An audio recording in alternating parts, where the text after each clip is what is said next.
Out front tonight, Senator Kamala Harris today on defense after her performance in last night's debate. Maybe if I could have had 3 minutes instead of 60 seconds or 30 seconds or 15 seconds, that would have, if I could have done things differently, that would have certainly been one of my choices. Harris on her heels after coming under attack last night by Congresswoman Tulsi Gabbard. Senator Harris says she's proud of her record as a prosecutor and that she'll be a prosecutor president, but I'm deeply concerned about this record. There are too many examples to cite, but she put over 1,500 people in jail for marijuana violations and then laughed about it when she was asked if she ever smoked marijuana. All right, that exchange, the one about laughing about it that Gabbard refers to, came from an appearance Harris made on the popular radio show The Breakfast Club, which is hosted by my next guest, Charlamagne the God. It has become a must-stop on the campaign trail. Here's the moment. Have you ever smoked? I have. Okay. Like I inhale. I did inhale. Okay. It was a long time ago. But yes. I know you have to. Out front now, Charlamagne the God. And I know we played that moment before. It was an important moment. You talked about how genuine she seemed, and now obviously, you were talking about legalizing marijuana during that exchange. Mm-hmm.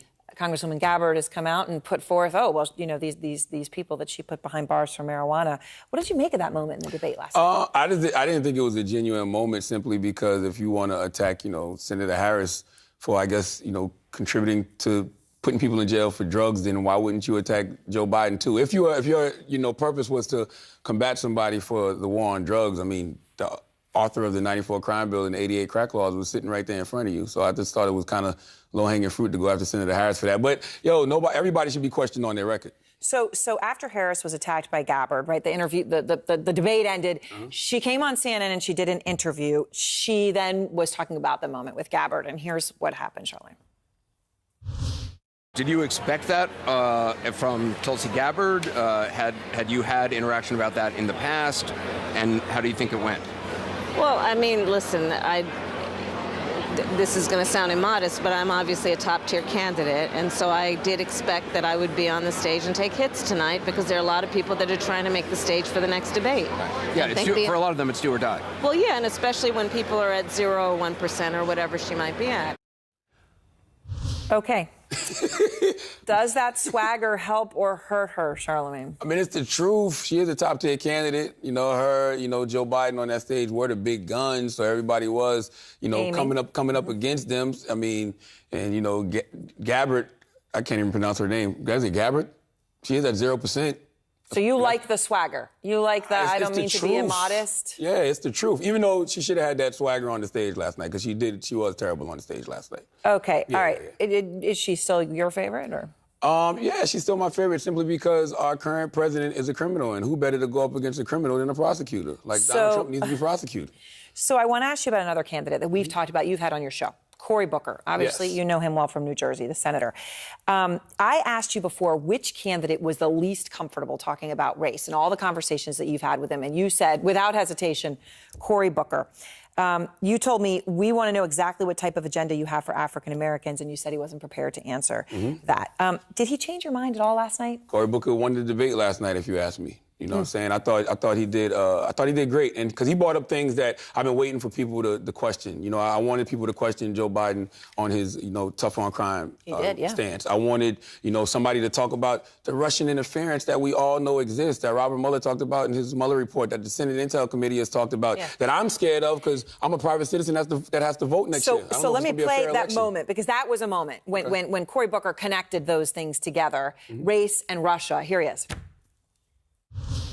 Look, this is one of those times where we're not staring at the truth and calling it out. And this is a case for the Democratic Party, the truth will set us free.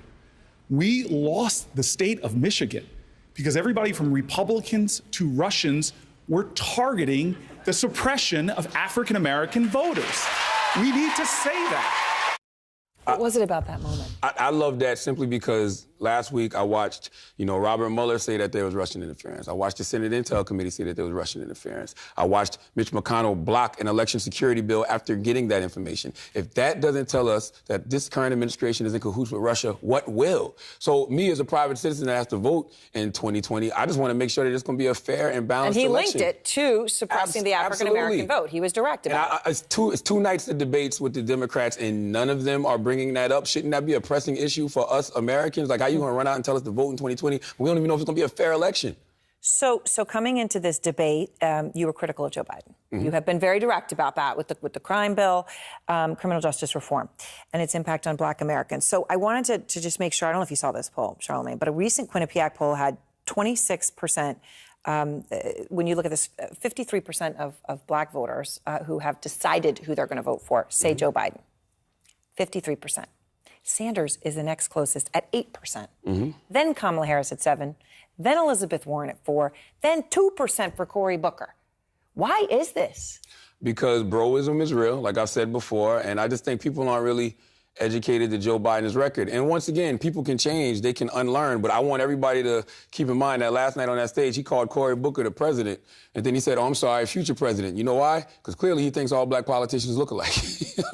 Okay? Whoa. Nobody paid that no attention. You know what I mean? I just want Joe Biden, why can't he just simply admit, hey, I made some mistakes, I did some things wrong, I want to correct those things going forward. So you come out of this saying Joe Biden is not getting there. Mm-hmm. Cory Booker wins, mm-hmm. but you're still, as of now, I just think that Harris. I think that the Democrats, as a collective, are failing America. And the reason I think that they're failing America is because they're not being honest, like Cory Booker said. Like, we have a crisis in the White House. We have a president that seems like he has a fascist agenda. To me, that's what I think, you know? And I think that if we continue on this path, democracy as we know it is going to be dead because it looks like the fight is fixed. You've got the Department of Justice on your side. You got the Senate. You got the Supreme Court. You got the National Intelligence now. And it's like, and the Russians in 2020? I'm not going to feel comfortable until some type of election security bill is passed, and I know that the fight is not fixed in 2020. And I don't understand why people aren't making a big deal of this, especially the Democrats. Charlamagne the God, thank you. Thank you.